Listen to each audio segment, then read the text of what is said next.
Making headlines for this week of August 15th. Israel Death Star.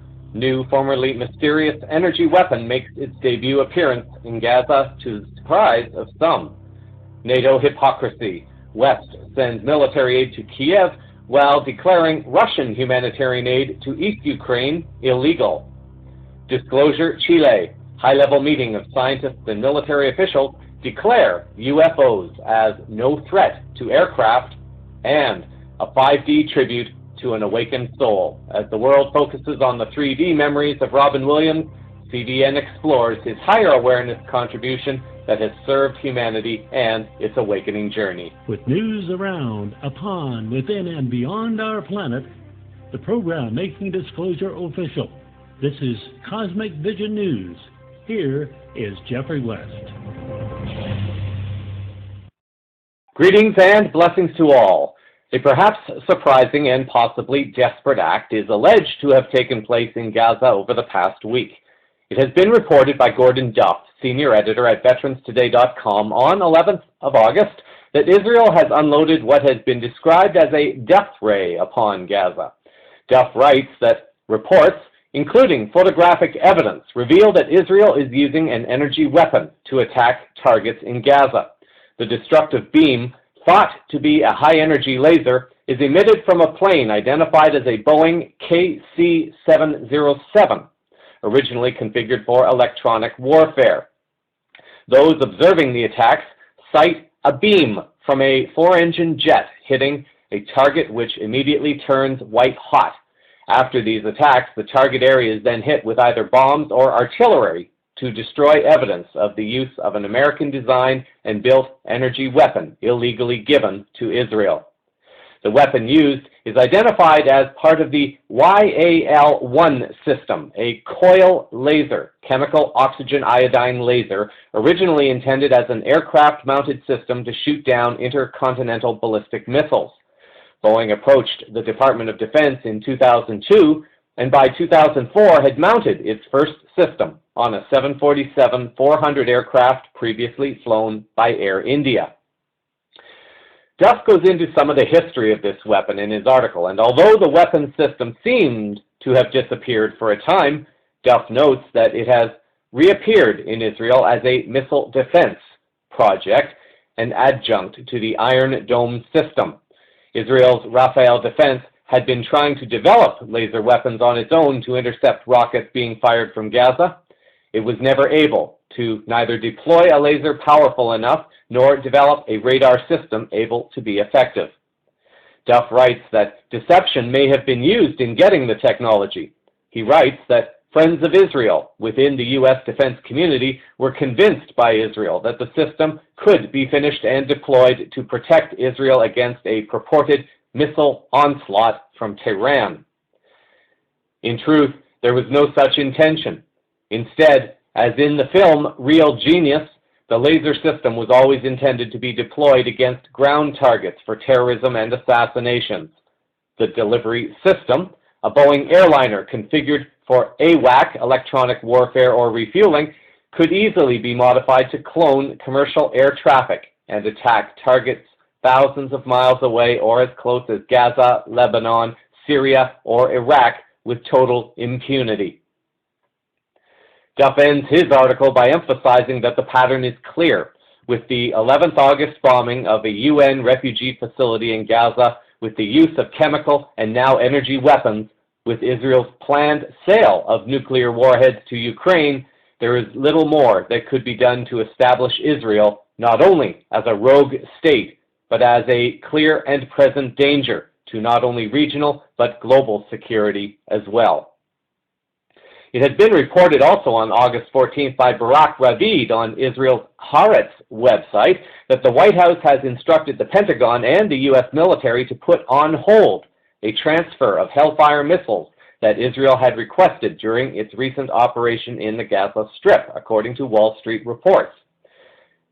According to that report, during Israel's Operation Protective Edge, White House officials were dismayed to discover how little influence they wield over the topic of Israeli arms shipments, against the backdrop of the U.S. government's unhappiness with the widespread damage inflicted upon Palestinian civilians.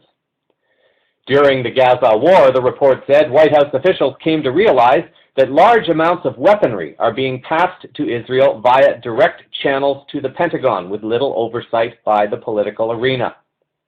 In light of that, and against the backdrop of American displeasure over Israeli Defense Force tactics used in Gaza fighting and the high number of civilian casualties caused by Israel's massive use of artillery fire rather than more precise weapons, officials in the White House and the State Department are now demanding to review every Israeli request for American arms individually rather than let them move relatively unchecked through a direct military-to-military channel, a fact that slows down the process.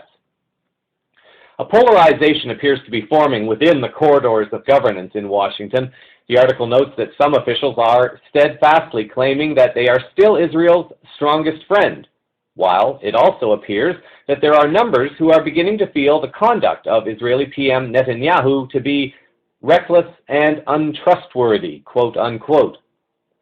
Netanyahu appears to be supremely confident, if not overconfident, in his belief that he controls the U.S. The article adds that Israeli officials, on the other hand, told the paper that in light of the backing he received from Congress, Netanyahu remains unworried by talk of a crisis in relations with the White House and is mindful of the fact that Obama's tenure will be over in 2.5 years. What this appears to indicate is that Obama may be starting to clamp down on Israeli and Zionist control within Washington. He may have needed to wait while other channels were taken care of, but with the time he has left in office, this may signal a start of the final push for checkmate in the geopolitical chess game, as the pieces may now be in place, and global public opinion would now be on his side in shutting down Israel. Relating to the issue of global peace, another Veterans Today writer, Bruce Dick, has written that there is a rising duty to expel Israel from the UN. Dick writes that the United Nations was Eleanor and Franklin Roosevelt's last best gift. The United Nations? Nations united for or against what, pray tell, he asks. Nations against war? The scourge of humankind, according to the UN Charter Preamble. Dick continues, in his Democracy Now! Interview, Norman Finkelstein refers to Israel as a sponger state, in that Israel destroys at will, but relies upon the rest of the world to rebuild and to pay for whatever Israel destroys. Not mentioned by Mr. Finkelstein, probably because it's too well known to mention, Israel does not even pay for what it uses to destroy Gaza, but obtains the weapons and cash free of charge from the United States. So others pay entirely, both for what Israel destroys and for the rebuilding of what Israel destroys. To paraphrase a late 19th century British statesman, this is not only a crime, but also an absurdity. According to Article 6 of the UN Charter, this provides that a member of the United Nations which has persistently violated principles contained in the present charter may be expelled from the organization by the General Assembly upon the recommendation of the Security Council. So while the geopolitical heat continues to be turned up, increasingly more in public also, there continues to be fallout and mass awakening over this event as events continue, however. Last week, CVN had reported that Hollywood producers and some actors turned against Penelope Cruz and her husband Javier Bardem for speaking out in support of Gaza. While some high-profile people did speak out, certain others who could have spoken out chose to remain silent. This week, there seems to be very little coming out of Hollywood, which may raise a question as to whether or not a shift may be quietly taking place within the Hollywood film industry. This, however, is not confirmed at this time. The people of London continue to voice their extreme displeasure at the events in Gaza. Natasha Kozak reported on August 9th on the London Independent website that thousands of people opposed to Israel's bombardment of Gaza have taken to the streets in London in a mass demonstration to try and intensify pressure on the British government. Arranged by a compendium of anti-war campaigners and religious organizations, the march from the BBC's headquarters near Oxford Circus to Hyde Park was claimed by organizers to have had as many as 150,000 people in attendance. Protesters traveled past the U.S. Embassy en route to the central London park, waving Free Palestine placards and flags while chanting that the Israeli offensive is a massacre. The article also added that the Palestine Solidarity Campaign, one of the core organizers of the event, said in a statement yesterday that it wants the march to bring a stop to UK military and industrial collaboration with Israel. The demonstration will increase the pressure on the British government to introduce an immediate arms embargo on the State of Israel, according to the Palestine Solidarity Campaign. In a different angle, dating back to 2011, although this was not given much media attention at the time, it was exposed by a former MI5 agent within the UK Secret Service that the death of Princess Diana may also have connections to Israel and its current campaign and agenda against Palestine. The agent, Annie Machon, goes through several points related to the case, but it is within the final minute of a YouTube video that she outlines this particular connection to what is currently happening in Palestine. It was interesting timing. The reason I want to raise this particularly with personal experience of the case. I mean, I know there's all sorts of speculation about what really happened and was Henri Paul drunk and, you know, why they took the route they did. It was completely circuitous. But David and I had personal involvement in it. Apart from the timing, which really screwed our lives over for about a year afterwards. About 2 months after her death, we had a mysterious phone call. And it turned out it was Mohammed Al-Fayed, who wanted us to go to Paris and look at some documents he'd been offered. So, at this point, we're living in a very remote farmhouse. Black Ritz Mercedes comes to pick us up and take us to Paris. And almost crashes twice. So that could have been a good headline. Anyway, we look at the documents. He's been offered these for sale from a guy who's very vague about how he got hold of them. That's the one. These are documents purporting to prove that there was CIA and MI6 involvement in Diana's death. And they looked good. But if you knew what a document really looked like, what a proper MI6 document looked like, there were some simple errors, things like the date timeline, things like the addressee list, they just weren't quite right. They were forgeries, they were very good forgeries. And this would have been a classic straw man technique. You know, Al-Fayed was asked for $20 million for these documents and probably would have paid if they were real because he was desperate to prove that there was a plot against his son and his possible future daughter-in-law. Anyway, we saw that they were forgeries, they were fake. And it saved him $20 million, but also saved him embarrassment. This would have been a classic straw man operation, whereby he would have bought them, held them up to the world's media and said, look, I've got proof. And then the authorities would have turned around and said, look, it's so obvious, look at these simple errors, of course they're forgeries. You can imagine what would have happened. Anything else he ever found out, he would have been dismissed as a fantasist. So, you know, his entire campaign for justice for his son would have stalled pretty much before it started. Anyway, as the lady down there said, the guy who was trying to flog in these documents was a well-known con man called Oswald or Oscar Lewinter. He was also notoriously an MI6 agent. He was quite well known. Most agents were pretty, their identities are quite tightly held. He was pretty well known though, because he seemed to get involved in all sorts of dodgy activities. So that, to us, proves that there was an MI6 interest in this. And then, of course, we started looking at the other evidence and all the rest of it. And I have to say, my personal opinion, I think, yes, they did intend to at least seriously injure or kill her. And it's not just about the fact that was she pregnant, wasn't she? We'll never know because they embalmed her against all French law so quickly. And all the other speculative things you see in the press. It's also the fact that it was reported that she was being a great success in the landmine campaign that she was running. But also, she was about to go into campaigning on the behalf of the Palestinians. Now, you can imagine someone of Princess Diana's profile doing that. They would not have tolerated it. They could not have dealt with that. So I think that's why she was taken out. I think they've probably been planning it for a while, and it was just perfect timing. They did it when they did. We are in a period where Inevitably, clips will be rediscovered about past events, and where things may not have been fully understood or ignored in the past will come roaring back to the present moments of now to help put the pieces together in the minds of many that will help those who are ready to finally begin to see the bigger picture of what has been unfolding. A step that will also begin to lead them towards understanding the bigger picture of what it all means.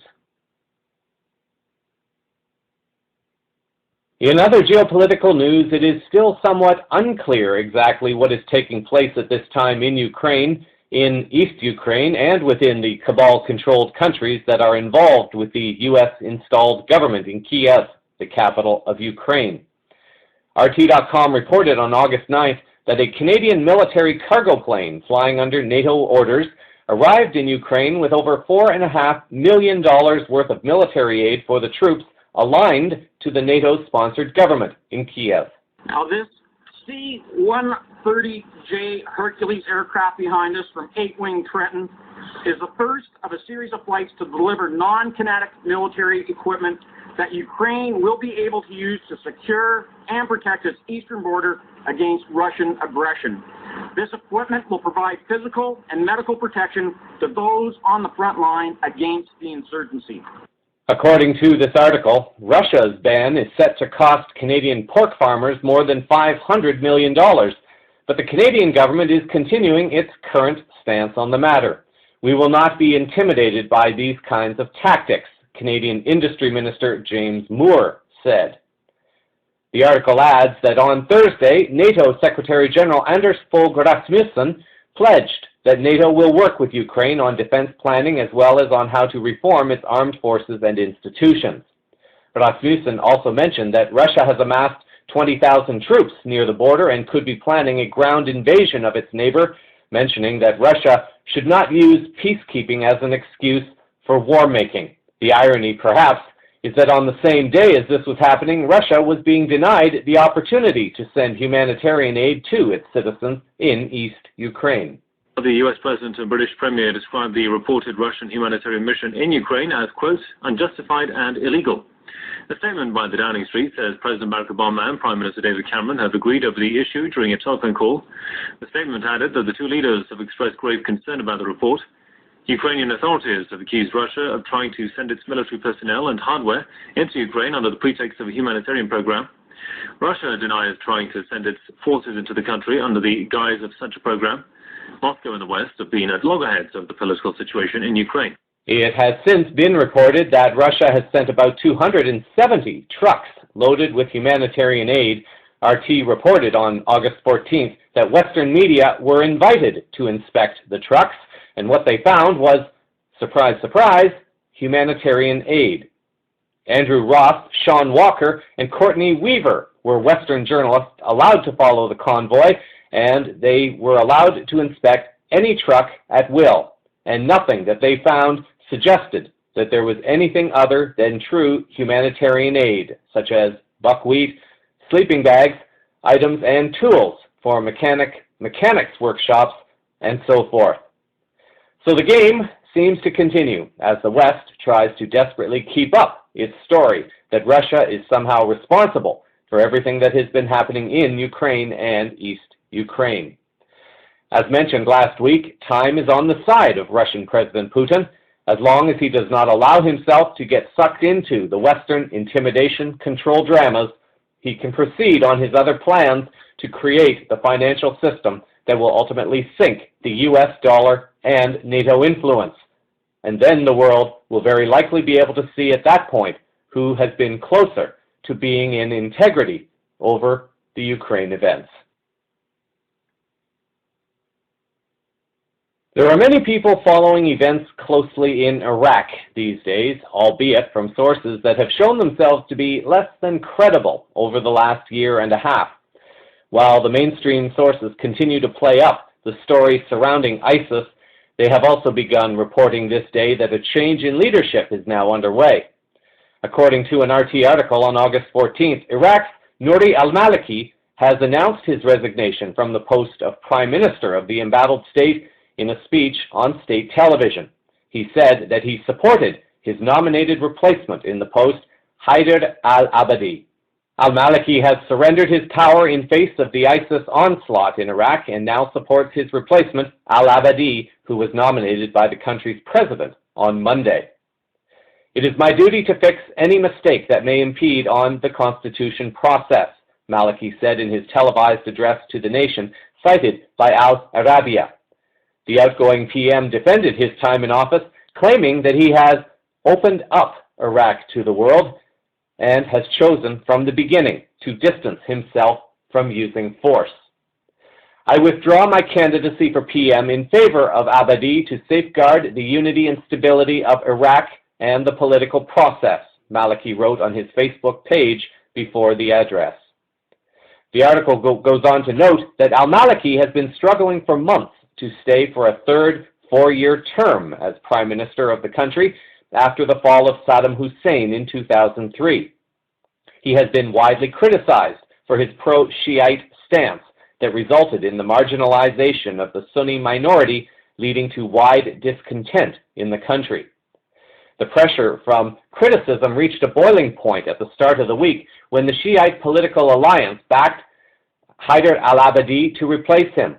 On Monday, Iraq President Fuad Massoum nominated al-Abadi to form the next government and has given him 30 days to do so. Maliki initially refused to step aside, saying that such a move violated the Constitution. The international community also applied vast pressure on Maliki to step down by endorsing the new PM. The Security Council on Wednesday urged Iraq's new PM to form an inclusive government to preserve state integrity and ease sectarian tensions. Al-Abadi, in a UN Security Council statement, is asked to work swiftly to form such a government as quickly as possible and within the constitutional time frame, and called on all political parties and their supporters to remain calm and respect the political process governed by the Constitution. Until now, CVN has been staying away from the untrustworthy rumor mill of sources claiming to have inside information of some kind. The fact that this news is now being broadcast on at least some media channels suggests that some form of action towards forming the new government and parliament has finally begun. A Wikipedia page on the Iraqi election alleges that al-Maliki's party won the election, so assuming that the results were reported accurately, and assuming that the results are truly legitimate, then it is officially unclear as to what the holdup has been in forming a new government.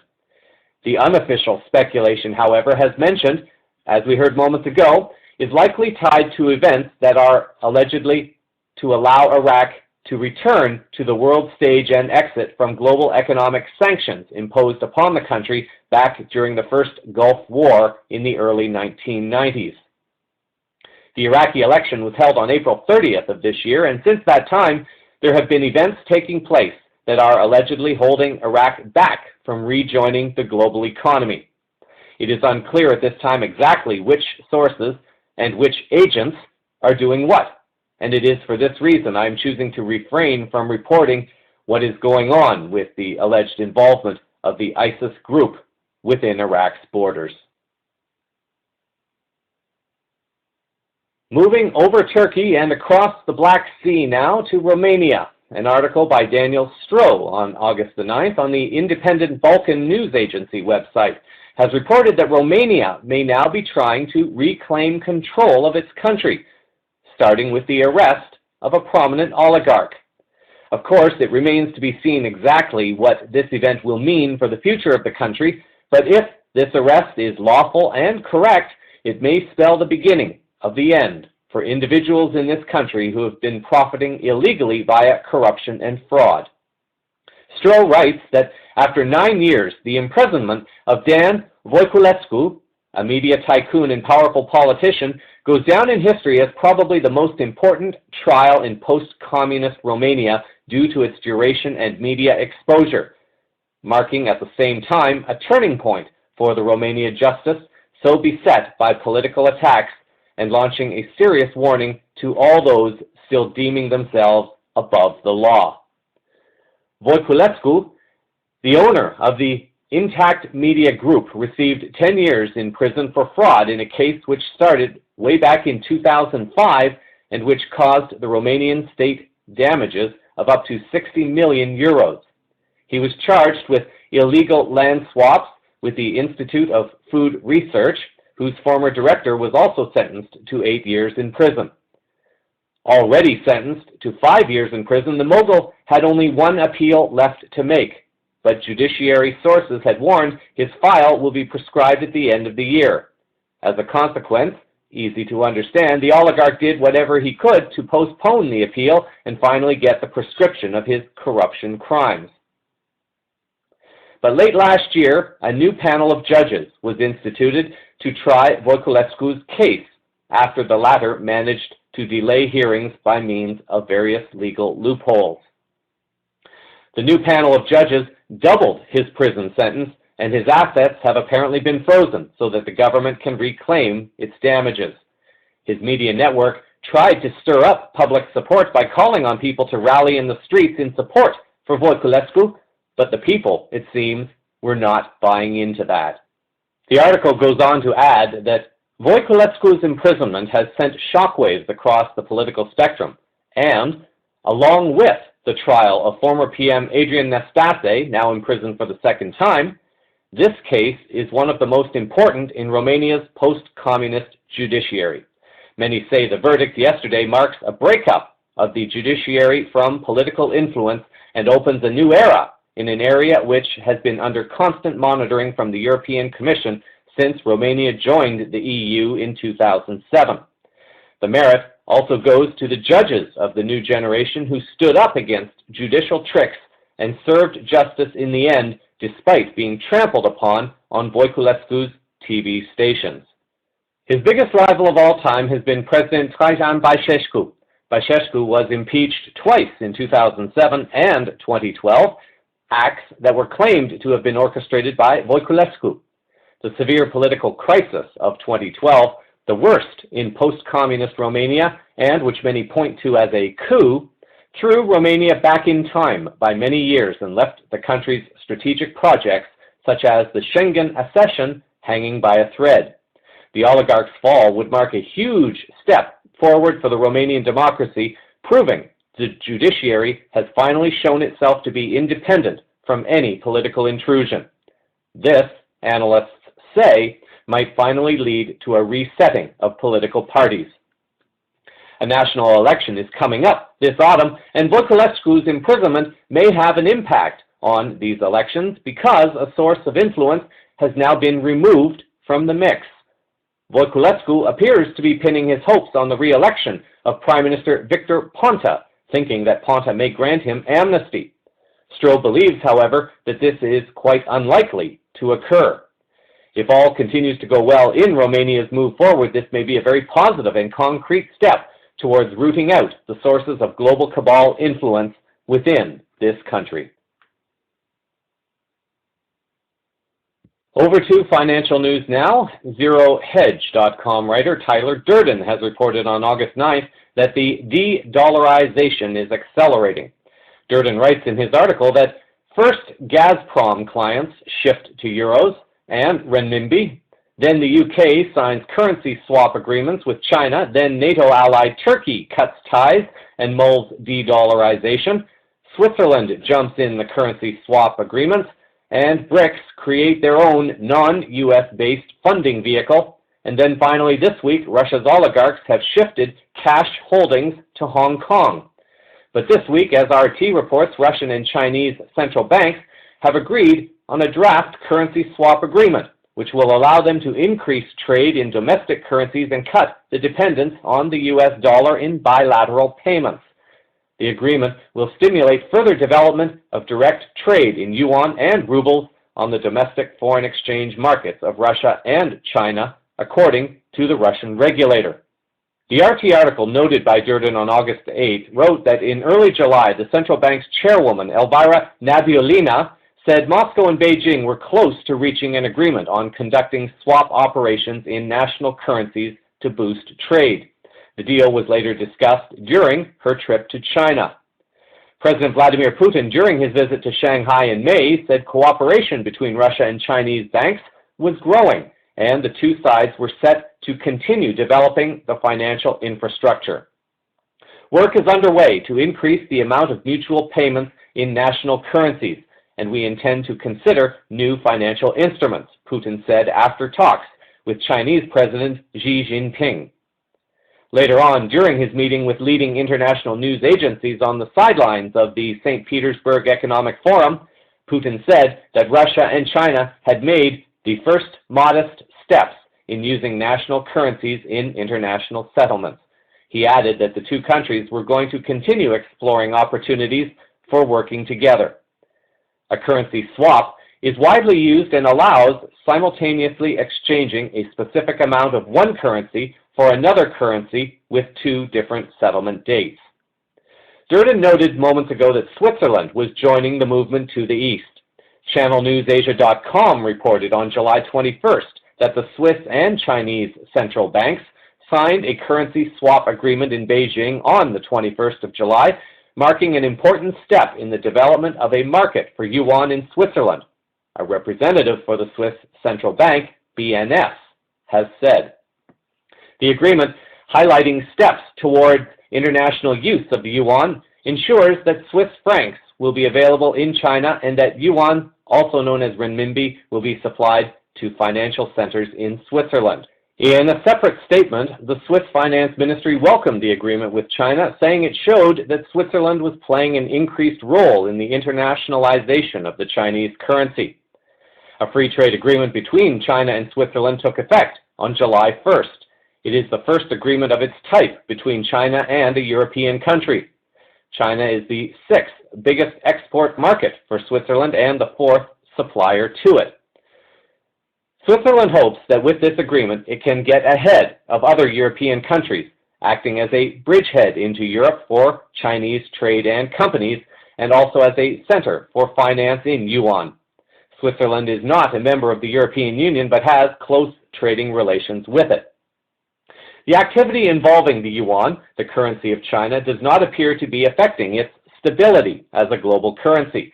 An article on the BRICS Post website on August 12th has reported that the Chinese yuan held somewhat steady in its central parity against the dollar late on Tuesday after a 7-day hike. China's central bank has enacted restrictions which allow the yuan the flexibility to rise or fall by 2% from the central parity rate each trading day. Beijing is keen on substituting the US dollar with the yuan in all of China's trade with other countries. The Chinese currency now trades directly with the Japanese yen, the Australian dollar, the Brazilian real, the EU's euro, the New Zealand dollar, and many other currencies. In June, the UK government agreed to establish a yuan clearing bank in London that would act as a signal for London's growing yuan activities. Durden makes a point of closing his article on Zero Hedge with the following. As we have explained repeatedly in the past, the further the West antagonizes Russia and the more economic sanctions it lobs at it, the more Russia will be forced away from a US dollar-denominated trading system and into one which faces China and India. The 3D interpretation of this article may suggest that Obama is weak and intentionally causing harm to the U.S., and the Zionist neocons will use their media, their lobby, and their congressional power to try to discredit Obama, when in fact the 5D interpretation, the fact that Obama is intentionally upsetting the people to get them politically active and pushing Russia and China together, probably knowing that this could lead to the final nail in the coffin of the global cabal. Those who are viewing unfolding events from purely a survival mentality are likely to miss the bigger unfolding, and may even miss it completely, if they choose to stay in ignorance and fear. More legal actions are continuing as banks are exposed more and more for their fraudulent and criminal manipulations of banking rates and gold. Andrew Longstress of Reuters News Service is reporting on August 13th that a federal judicial panel on Wednesday ordered that 18 lawsuits alleging a conspiracy to manipulate gold prices will be consolidated into one proceeding in New York. The cases will be sent to U.S. District Judge Valerie Caproni in Manhattan, who has already been overseeing more than 24 cases. The lawsuits name the multinational banks that make up the London Gold Market Fixing Limited, the company operating the global gold price benchmark known as the FIX. The century-old gold FIX is a standard price for the metal that the banks set twice a day over the telephone. A variety of gold traders claim they were harmed by a scheme to manipulate the FIX. Sending the cases to Caproni of New York appeared to be a relatively easy decision for the U.S. Judicial Panel on Multi-District Litigation, which considers requests to consolidate related lawsuits in U.S. federal courts. Only one of the 18 lawsuits was not filed in New York, according to the panel. HSBC and Barclays represent the UK.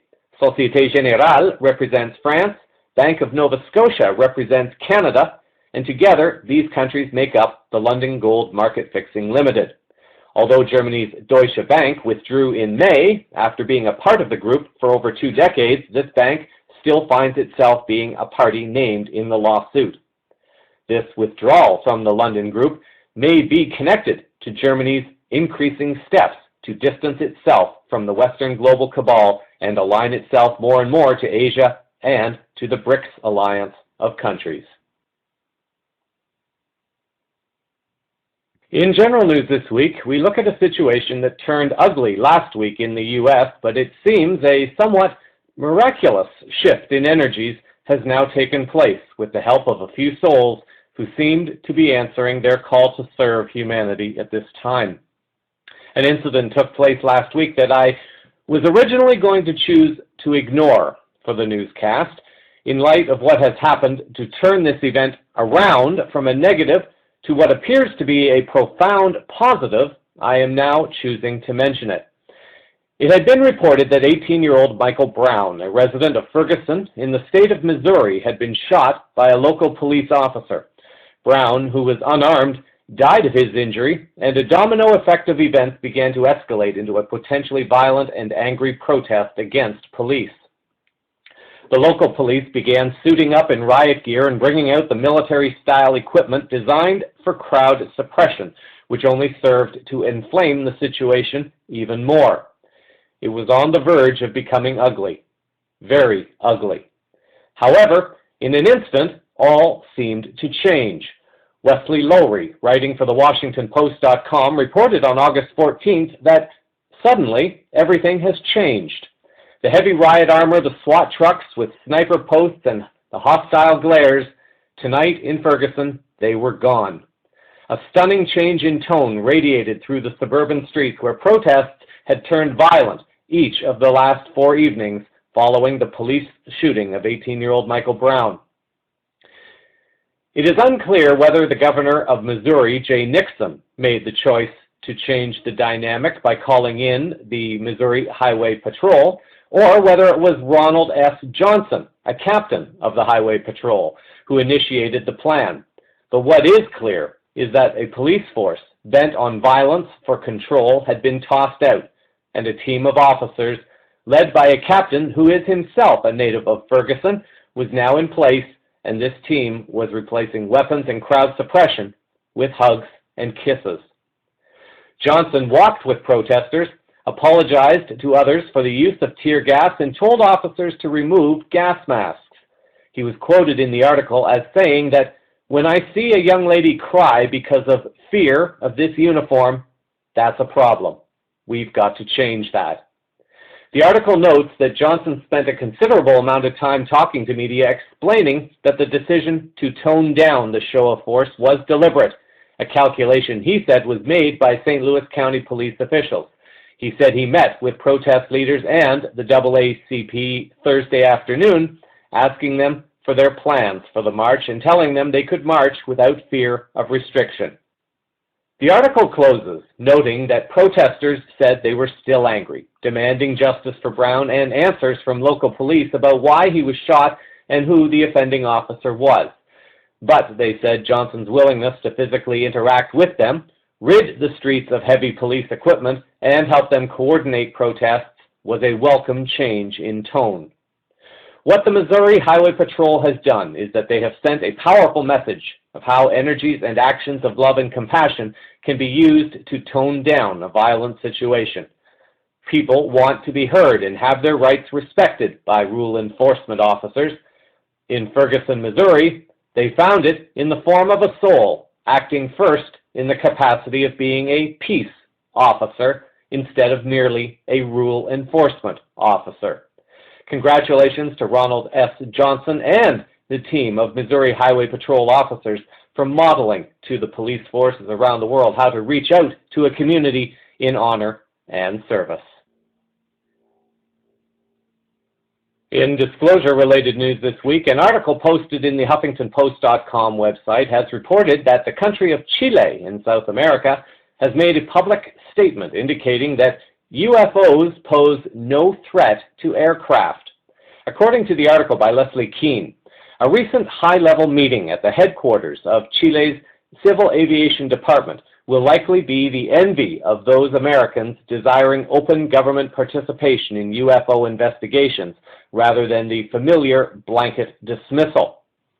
Chile's UFO investigation agency is CIFA, the Committee for the Studies of Anomalous Aerial Phenomena, and is located within the Ministerial Department of Civil Aeronautics, or DGAC, under the jurisdiction of the Chilean Air Force. General Ricardo Bermudez, director of CIFA, invited 19 highly qualified experts from a range of specialties to a July 31st meeting to explore the safety question and attempt to achieve a conclusion. The resulting dialogue lasted 3 hours. The new DGAC director, Air Force General Rolando Mercado, a former director of operations and strategic planning of the Joint Chiefs, welcomed the participants and attended the early part of the discussion.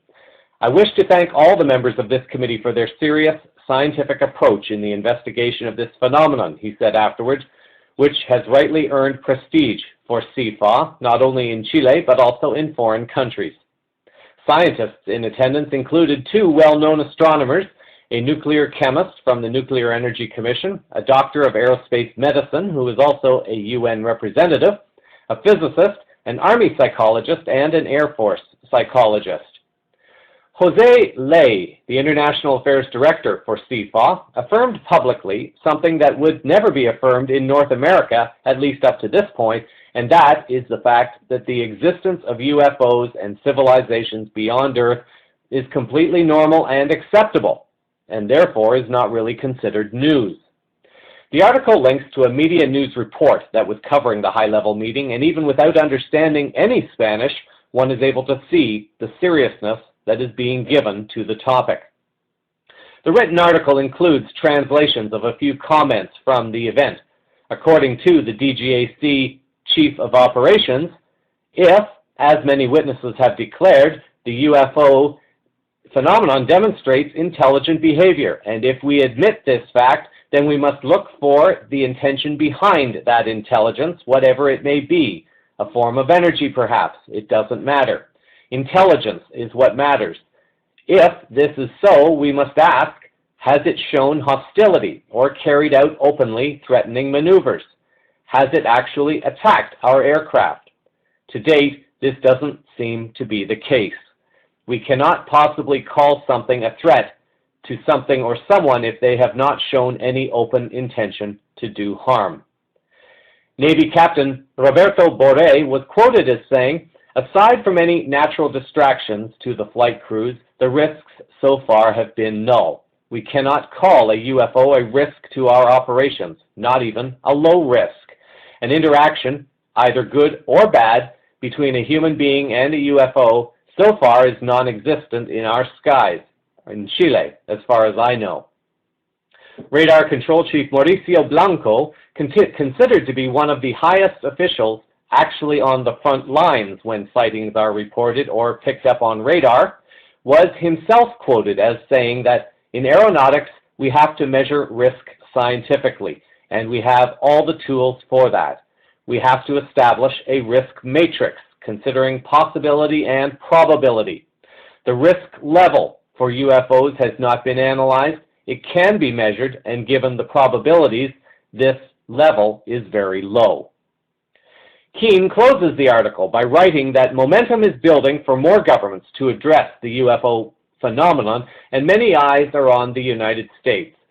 Through the smallest change in position, our government has the potential to play a crucial role in lifting the stigma against research, thereby paving the way to a possible resolution to the problem. The Chilean meeting serves as an example of one country's success in working with the UFO issue at high levels and its ability to integrate a serious approach throughout the country. The link to the story and the video in Spanish will be available in the show summary.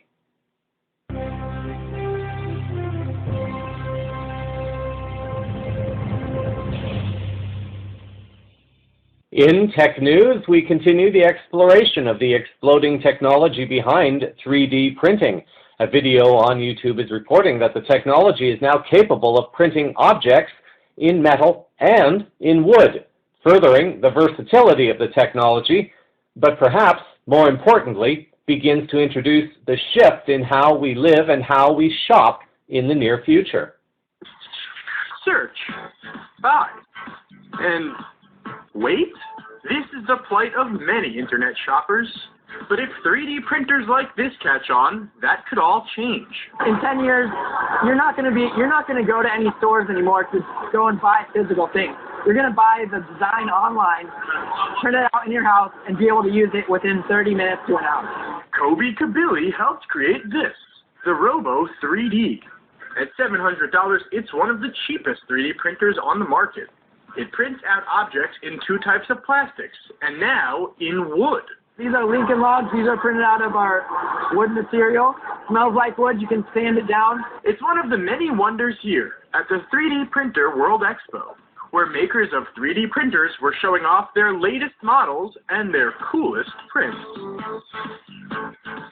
Objects like these are printed from plastic filament, which is melted and forced through a nozzle, kind of like a hot glue gun. But there's more than one kind of printing process. This is the Pegasus Touch Laser 3D printer. Other 3D printers print with a type of plastic. The Pegasus Touch uses a UV laser to harden the liquid resin into plastic. Using lasers originally designed for Blu-ray burners, the Pegasus Touch can print objects up to 100 times faster than filament printers and in greater detail. But that all comes at a price, nearly $3,000. Over at MakerBot, a popular manufacturer of more conventional 3D printers, the company showed off models from its online community, Thingiverse. There are all sorts of different mechanical parts, engineering-focused things, but there's also art, there's scanned objects on there. One of my favorites that came in is actually this retro rocket pencil case. But maybe you're looking for something a little more personal? This is Fuel 3D's portable 3D scanner, due out in September. 3D printing is a very exciting technology to go to consumers, but you need content. You can use a device such as ours and just take a photograph of something in the real world and print it on 3D printer. Like my face.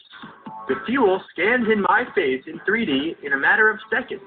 Scans like this can be used to personalize 3D printer files, like this ultimate personalized mug. With more 3D printers coming to market and prices going down, if you can think it up, you can probably print it up too. Those who are more awake and aware may observe, if they have not already, that our economic paradigm is rapidly shifting, and for those who may see their jobs disappearing in the future, may feel more inclined to look for ways to contribute to their communities, perhaps by offering organic food. Each step is a domino in the grand process of change that we are now moving through, and our ability to adapt and flow with the change will determine how quickly humanity moves forward towards a way of living that is more life-honoring for all and for our planet. The health news for this week brings a victory for the farmers and bees of Mexico.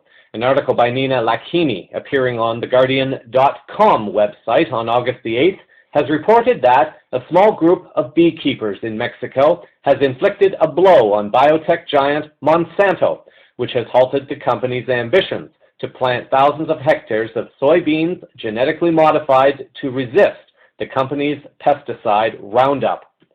A district judge in the state of Yucatan last month overturned a permit issued to Monsanto by Mexico's Agricultural Ministry, Sagarpa, and Environmental Protection Agency, Semarnat, in June of 2012 that allowed commercial planting of Roundup-ready soybeans.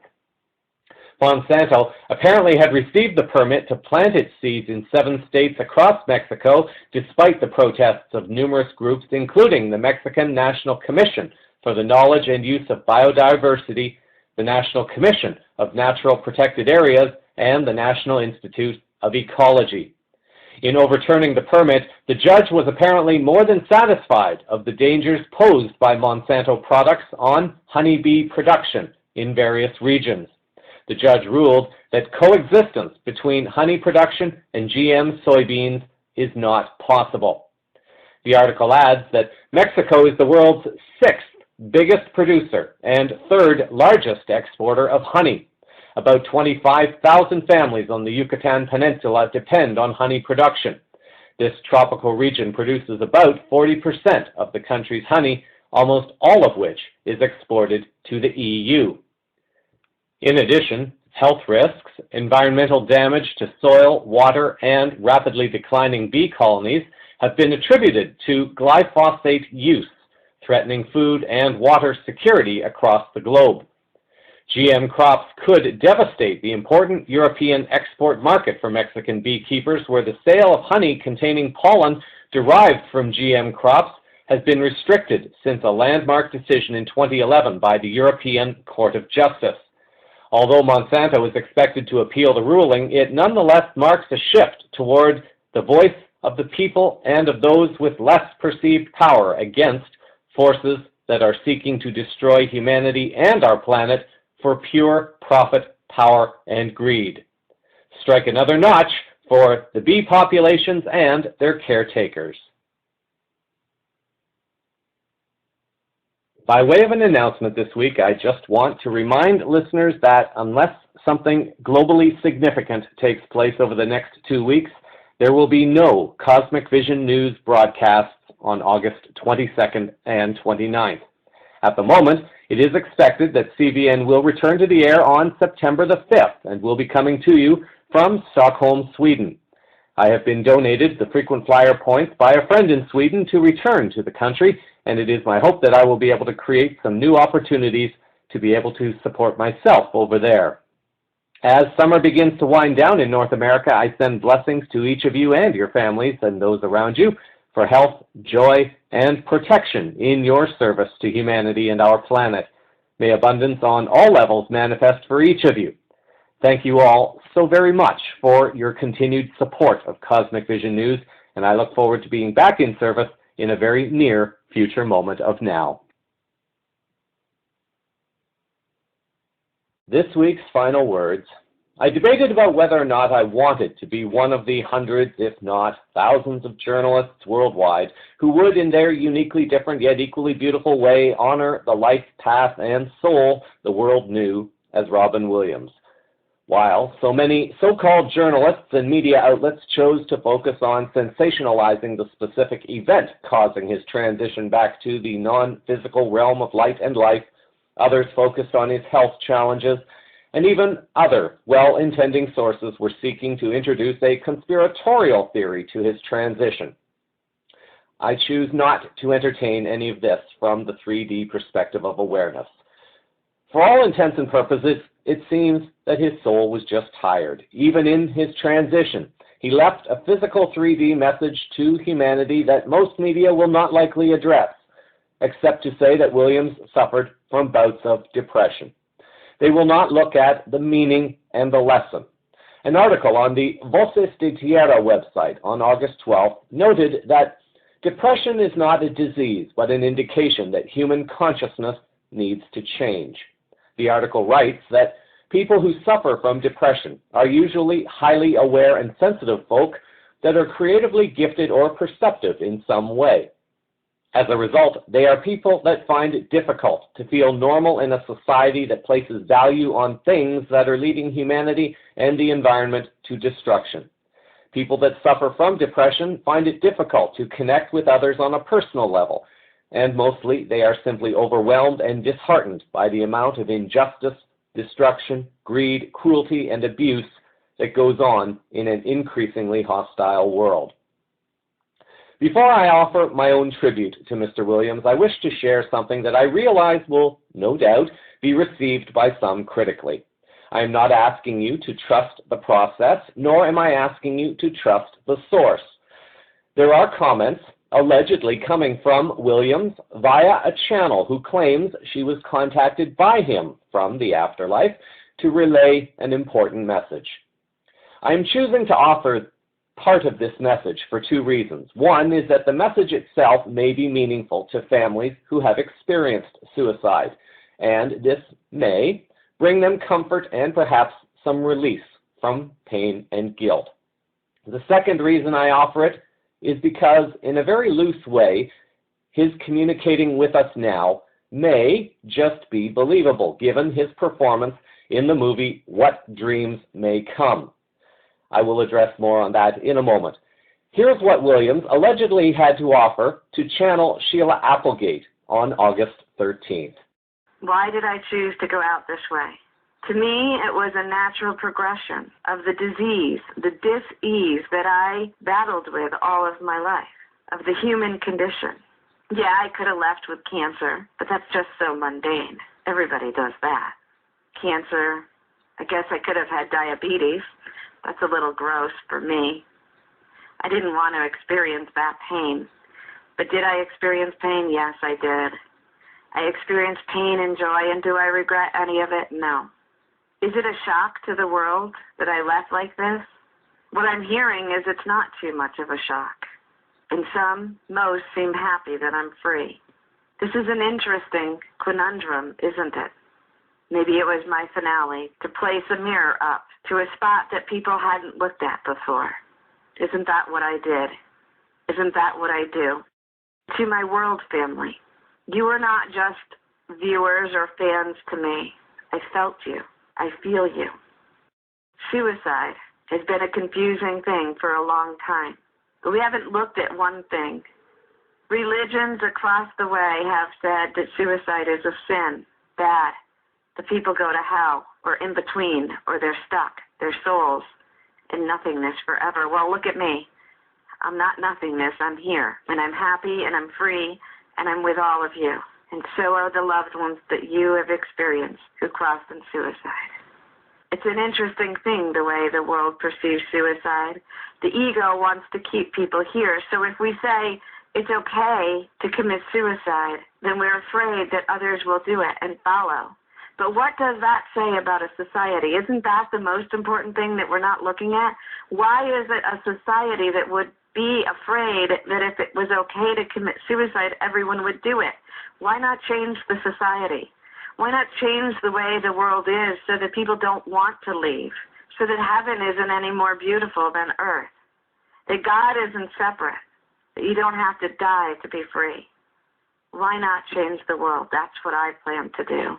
If Williams could be loosely compared to the Energizer Bunny, a series of North American TV commercials promoting batteries, he just kept going and going and going. But there would ultimately come a time when the energy remaining would not be enough to sustain his presence here for much longer. An overwhelmingly gifted comedian, his mind worked at levels and speeds that made the heads of most humans spin until it was dizzy. The average human could just not keep up with the speed and intensity with which Williams was able to deliver humor in his stand-up comedy routines. It was perhaps arguably more challenging to deliver that humor within the constraints of the Zionist-dominated Hollywood cinema industry, first with films that were comedy, then films that were more dramatic, mixed with comedic script. The most gifted comedians appear to have personal challenges in the real world away from cinema and can often hide any pain behind the veil of comedy. In some of his more serious and dramatic films, even when comedy was not appropriate, he was able to deliver something in just such a way that it would have greater impact, whether comedically or dramatically. Williams was able, seemingly without effort, to deliver powerful dramatic performances across various genres of films, which served to expand the awareness of viewers more often than not, without the viewer even being aware of it. This may be the only 5D consciousness tribute on the planet to a soul who planted seeds for profound shifts in awareness on so many levels. Williams got his first break around 1978 in a TV series called Mork and Mindy. Williams played the character of Mork, a lovable, although naive, humanoid member of our galactic family, who is sent away from his home planet, Ork, because the inhabitants of the planet, similarly to Vulcans, do not engage in humor, and Mork's sense of humor was a bit too much. He is sent to Earth, a planet believed to be less evolved, and there he befriends an Earth woman named Mindy. The series is based on the lessons that Mork learns during each episode, and at the end of each show he would report back telepathically to his superior Orson about what he has learned. The series was successful and planted seeds in the minds of many, not only of the existence of our galactic families, but that there were benevolent civilizations seeking to learn as much about us as many of us are now hoping to learn from them. The pilot episode contained what could arguably have been one of the more important lessons in the series, perhaps because the producers may have been unsure if the show would continue. Mork gets into trouble shortly after arriving, and Mindy and her father come to the aid of Mork, even though they do not really know him at all. They support him in facing a court judge, and Mork ends up winning his freedom, and in his report to Orson, Mork expresses his surprise in what we now know as unconditional love and service to humanity and our benevolent galactic families. Mork calling Orson. Come in, Orson. Mork calling Orson. Come in, Orson. Mork calling Orson. Come in, Orson. Come in, lazy breath. Watch it, Mork. I'm only 60 million light years away. Just tell me what you've learned about Earth. Oh, I've learned a lot. So much it's hard to comprehend. It seems that everyone on this planet is an individual, and not only that, they're proud of it. Amazing. If everyone's different, how can a society function? Not very well. They almost locked me up because they thought my mind was imperfect. Intelligent life. Something very strange happened that really confuses me. I met this Earth girl and her biological father, and at my hearing, they came to my defense, especially the girl. She defied the system to protect me. Why would you do such a thing? I don't know. Must have something to do with emotion. Investigate the phenomenon closely. It's interesting behavior, even if it is irrational. Yes, it is. Orson, this may sound strange, but knowing that someone would do that for me, but it makes me feel really good inside. Just remember, Mork, you're sent there to observe, not to get involved. Yes, Your Immenseness. This is Mork, signing off from Boulder, Colorado. Until next week. In 1987, he starred as Adrian Cronauer in the film Good Morning, Vietnam. In a scene that is believed to be mostly ad-libbed, if not completely, Williams demonstrates just how quickly his mind is moving while on the set. Good morning, Vietnam! Hey, this is not a test. This is rock and roll. Time to rock it from the Delta to the DMZ. Is that me or does that sound like an Elvis Presley movie? Viva Danang. Oh, Viva Danang. Danang me, why don't they get a rope and hang me? Hey, it's a little too early for being that loud. Hey, too late. It's 0600. What's the O stand for? Oh, my God, it's early. Speaking of early, how about that Cro-Magnon Marty Drywood? Thank you, Marty, for silky smooth sound. Make me sound like Peggy Lee. Freddie and the Dreamers. The wrong speed. We've got it on the wrong speed. For those of you who are recovering from a hangover, that's going to sound just right. Let's pull it right back down again. Let's try a little faster. See if that takes it up a little bit. Let's get up on 70, 18, 19, 20, 21, 22, those pilots are going right now. I really like the music. I really like the music. I really like the music. Oh, still a bad song. Hey, wait a minute. Let's try something. Let's play this backwards. backwards and see if it gets any better. Look it, Freddy is the devil. Look it, Freddy is the devil. Picture a man going on a journey beyond sight and sound. He's left Crete. He's entered the demilitarized zone. All right. Hey, what is a demilitarized zone? Sounds like something out of the Wizard of Oz. Oh, no, don't go in there. Oh, hey, oh, Ho Chi Minh. Oh, look, you've landed inside God. You're among the little people now. We represent the Arvan Army. Oh, no. Follow the Ho Chi Minh Trail. Follow the Ho Chi Minh Trail. Oh, I'll get you, my Freddy. Oh, my God, it's the Wicked Witch of the North. It's Hanoi Hannah. 2 years later marked Williams' entrance into his more seriously dramatic performances, one that would see him receiving an Academy Award, his performance as John Keating in Dead Poets Society, a professor at a private boys' school who aspired to wake up the boys from their sheep mentality, to view everything from a different perspective, while encouraging them to always question more. Today we're going to be talking about William Shakespeare. Oh, I know. A lot of you look forward to this about as much as you look forward to root canal work. We're going to talk about Shakespeare, someone who writes something very interesting. Now, many of you have seen Shakespeare done very much like this. Oh, Titus, bring your friend hither. But if any of you have seen Mr. Marlon Brando, No, with Shakespeare can be different. France, Roman, countrymen, Lamingria. you can also imagine maybe John Wayne as Macbeth going, well, is this the dagger I see before me? Why do I stand up here? Anybody? You feel taller. No. Thank you for playing, Mr. Dalton. I stand upon my desk to remind myself that we must constantly look at things in a different way. See, the world looks very different from up here. You don't believe me? Come see for yourself. Come on. Well, come on. Just when you think you know something, you have to look at it in another way. Even though it may seem silly or wrong, you must try. Now, when you read, don't just consider what the author thinks. Consider what you think. Boy, but the longer you wait to begin, the less likely you are to find it at all. Thoreau said most men lead lives of quiet desperation. Don't be resigned to that. Break out. We don't read and write poetry because it's cute. We read and write poetry because we are members of the human race. And the human race is filled with passion. Medicine, law, business, engineering, these are noble pursuits and necessary to sustain life. But poetry, beauty, romance, love, these are what we stay alive for. If the powerful play goes on and you may contribute a verse, what will your verse be? Gather ye rosebuds while ye may, old time is still a-flying. And this same flower that smiles today, tomorrow will be dying. Thank you, Mr. Pitts. Gather ye rosebuds while ye may. The Latin term for that sentiment is carpe diem. Now, who knows what that means? Carpe diem. That's seize the day. Seize the day. Gather ye rosebuds while ye may. Why does the writer use these lines?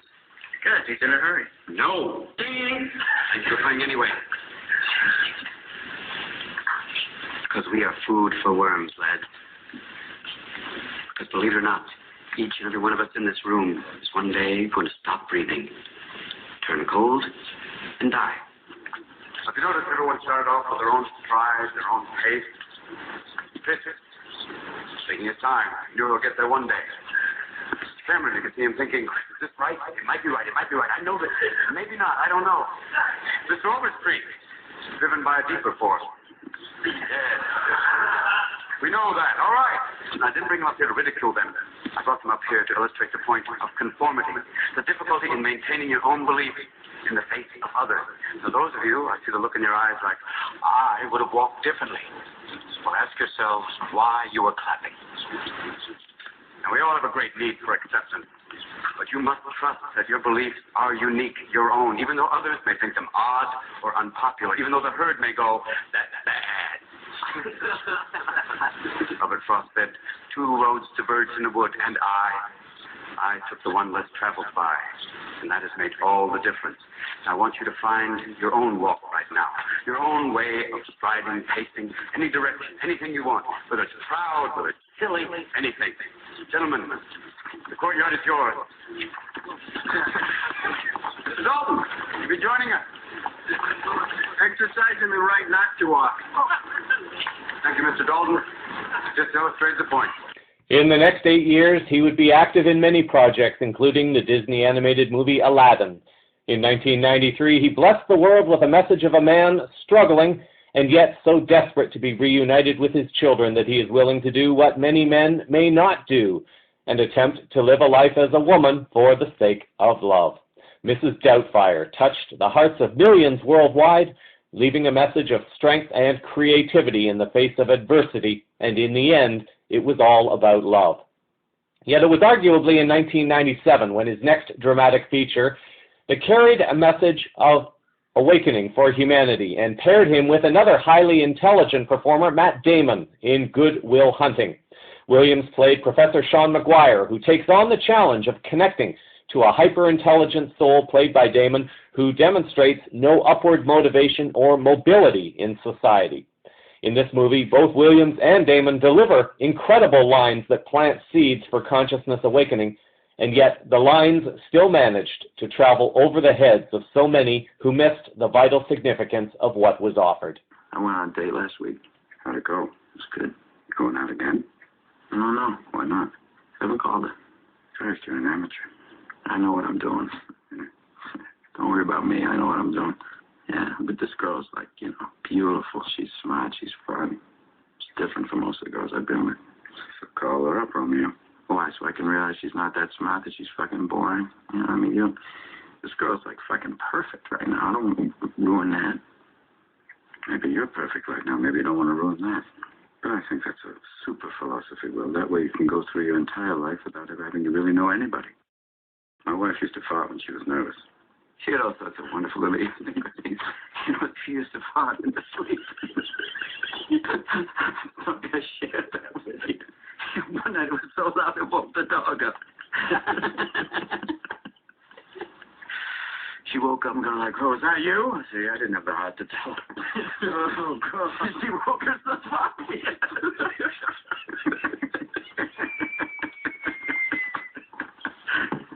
Oh, great. But Will, she's been dead 2 years, and that's the shit I remember. Wonderful stuff, Little things like that. But those are the things I miss the most. The little idiosyncrasies that only I know about. That's what made her my wife. Oh, and she had the goods on me, too. She knew all my little peccadillos. People call these things imperfections, but they're not. Oh, that's the good stuff. And then we get to choose who we let into our weird little worlds. You're not perfect, sport. And let me save you the suspense. This girl you met, she isn't perfect either. But the question is whether or not you're perfect for each other. That's the whole deal. That's what intimacy is all about.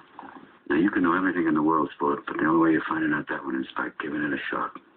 You ever think about getting remarried? My wife's dead. Hence the word remarried. She's dead. Well, I think that's a super philosophy, Sean. That way you could actually go through the rest of your life without ever really knowing anybody. Time's up. You've never been out of Boston? Nope. If I asked you about art, you'd probably give me the skinny on every art book ever written. Michelangelo. You know a lot about him. Life's work, political aspirations, him and the Pope, sexual orientation, the whole works, right? I bet you can't tell me what it smells like in the Sistine Chapel. If I ask you about women, you'd probably give me a silver, say your personal favorites. But you can't tell me what it feels like to wake up next to a woman and feel truly happy. You're a tough kid. I ask you about war, you'd probably throw Shakespeare at me, right?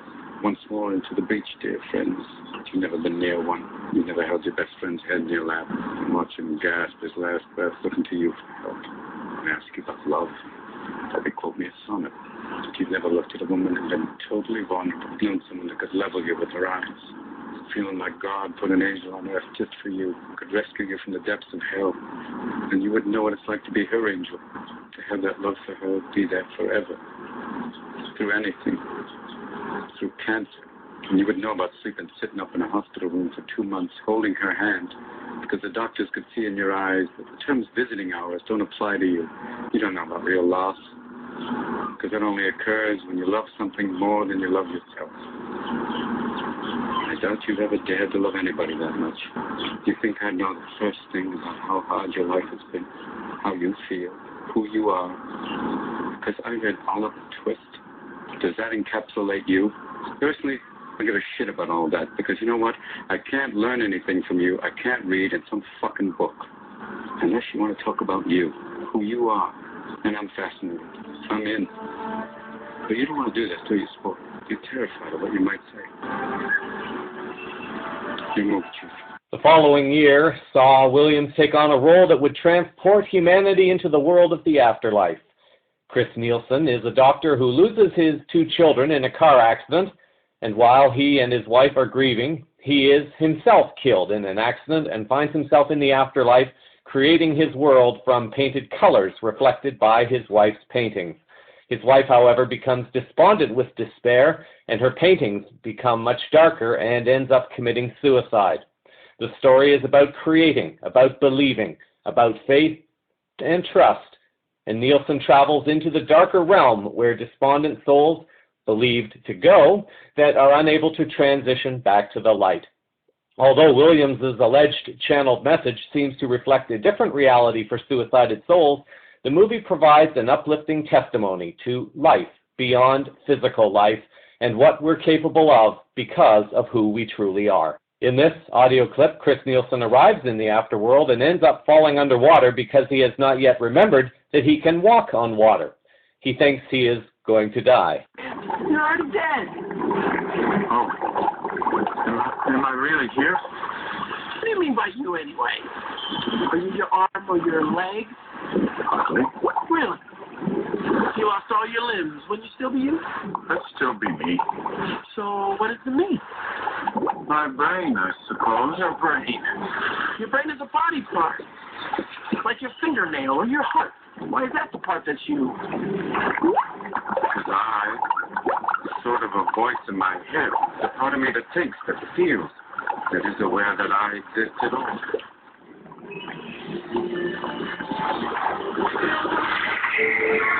So if you're aware you exist, then you do. That's why you're still here. Where's all the paint? You don't need it anymore. This is your world now. Thought is real. Physical is the illusion. Ironic, huh? There's God in all this. He's up there. Somewhere. Shouting down that he loves us.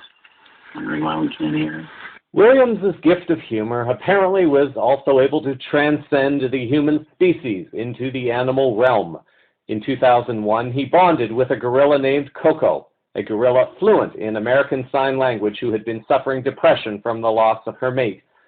Williams brought smiles and perhaps even laughter back to the gorilla, and it was reported by Ellie Hall on the BuzzFeed.com website that Coco was experiencing the transition of Williams from our physical realm in her own way of understanding it. At the level of 3D awareness, he was a pure, albeit foul-mouthed entertainer who could bring the roof down in laughter. In terms of global peace, Williams has said that if women ran the world, there would be no war, just intense negotiations every 28 days. At the level of 5D higher awareness, he was a soul that understood the world had become so ensnared in a lower vibration, and his unique ability to bring laughter across so many genres of films and so many generations of people planted seeds of an awakening consciousness by bringing the joy of rib-splitting laughter back into the lives of so many who were missing it.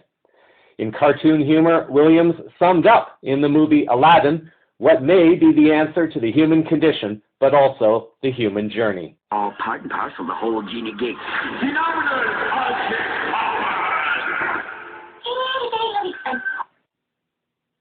It is about coming back to the essence of who we truly are, and the ice of our 3D lower vibration needed to be thawed and broken, and it was Williams who contributed this loving gift for so many who needed it, myself included. We celebrate the graduation of Robin Williams back into our family of light, where he is again free to be a genie of phenomenal cosmic power, now freed from his itty-bitty living space.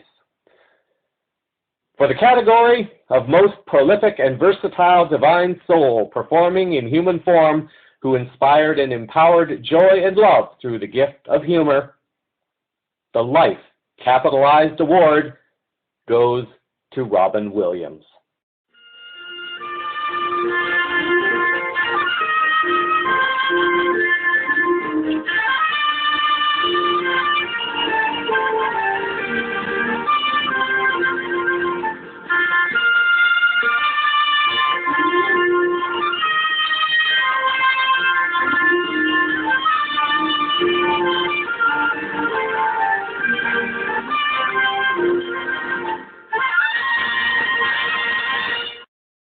And so, that is the Unfolding Consciousness news around the world this week.